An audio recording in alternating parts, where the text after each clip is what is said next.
him. I did not expect just a few presses. She pressed the soul out of her body.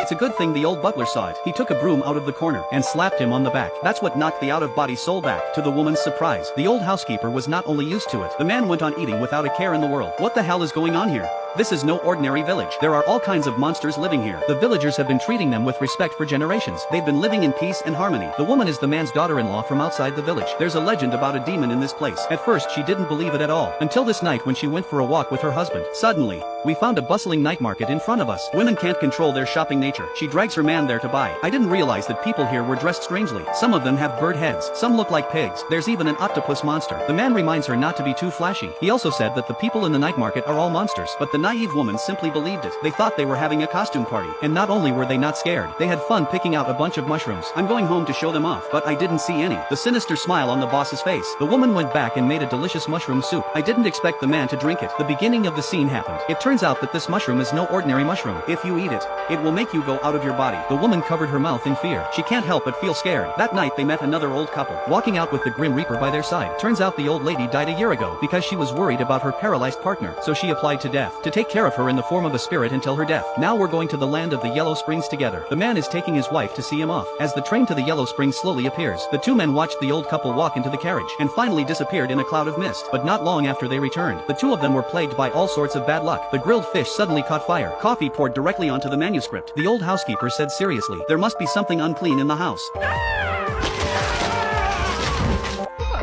So who's being targeted by the god of poverty? Not only will they become poorer and poorer from now on, they will also be tormented by bad luck and doubt their lives. A man would like to ask the god of poverty to leave, but the good woman can't bear it, worried that the old man will continue to live out in the open. She wants her husband to take in the poor god for a while. Anyway, the family is already so poor that they have nothing to live for. How bad could it be?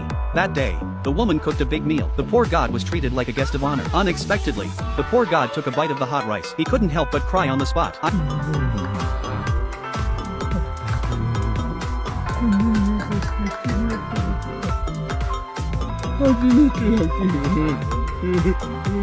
Naturally, the god of poverty was too embarrassed to continue to plague her family. Before leaving, he took out a stone bowl. He gave it to the kind woman as a souvenir. The bowl looked dirty and worn, but the woman didn't dislike it. She liked it very much. She gave her own bowl in return. With the departure of the poor god, the family's fortunes have changed for the better. When I learned that the man's work had been published in the newspaper, the woman rushed back to spread the good news, but she tripped over a red arm on the way. When she got up again, her body was already visible. When I realized I wasn't hurt, I didn't worry about it, but when I went home, I was blocked by the talisman. It was only then that she realized that her fall had turned her into a ghost without a body. She went back to look for her body but couldn't find anything. That's when death came. He said the woman's life was not yet over. She must have been in an accident. Once she finds her body, she can return to the world. In order to buy time, a man trades his life to the Grim Reaper to keep his wife on Earth for a while, looking at her husband, who was getting weaker and weaker. The woman is both touched and saddened. She finally decided to leave her husband with a letter so that the man could live longer. A man desperately wants his wife back, but in the end he can't keep her. He's not willing to give up. The man found a detective friend. He has an uncanny sense of smell. With his help,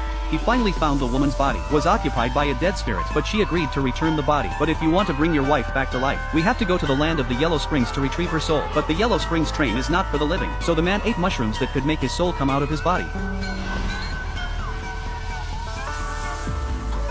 Of his body voluntarily to find his beloved wife in hell. The train passes a magnificent waterfall through the beautiful city in the sky, and finally, we're at the end of the line in the underworld. But to our dismay, not only can't you feel any eeriness here, instead, the scenery is so picturesque and vibrant. Every house is filled with the souls of the dead. They don't have to work hard here. They don't have to work hard, and they don't have to face the pressure of a mortgage. And those family members who have arrived first have been waiting in front of the platform for a long time, finally reunited with their loved ones across the gap between the twilight zone and the sun. Here the man meets the person he's longed for, his parents, who had died at a young age. Parents who never dreamt of it, that their son would come here at such a young age. They couldn't accept it for a while. When I found out what the man wanted, father said that in the land of the Yellow Springs, everything is born of imagination, and imagination is the most powerful weapon here. After the man asked around, he learned that his wife had been captured by a powerful demon. He has loved women for 3 lifetimes, but in each life, a man has taken her first. Until this life he decided to make the first move. He sent his boys to end the woman's life early. He thought he could live with her, but then the man reappeared. The couple hugged each other happily. He took his wife to the window, smashed through the glass and jumped straight out, facing the bottomless cliff. Color unleashed his imagination to catch them both. Then he created a wooden bridge out of thin air. The monster angrily appeared in its original form and chased after them. The man took his wife and fled to the station. He used his imagination again to create a train, but the monster is in hot pursuit and summoned a lot of monsters. Soon the train was swallowed up. The man imagines a wooden door, only to be smashed to pieces pieces by the demon slap. Then he grabbed the man and threatened the woman to make a vow to be with her for the rest of her life. In order to keep the man alive, a woman has to say the vows she's been asked to say. Every word she uttered made her feel like her heart was being cut to the bone. The contract was about to be signed. A stone bowl suddenly leapt out. It hit the demon in the face. So this was a gift from the god of poverty to a woman. Though it looks tattered and torn, but it's still an immortal's treasure. It's not something a demon can fight against. Then the stone bowl turned into a flying machine, directly sent the couple back to Earth. When the mission was completed, it broke in half. This is a fantasy film about adventure. It's full of imagination. For those interested, you can watch the original film.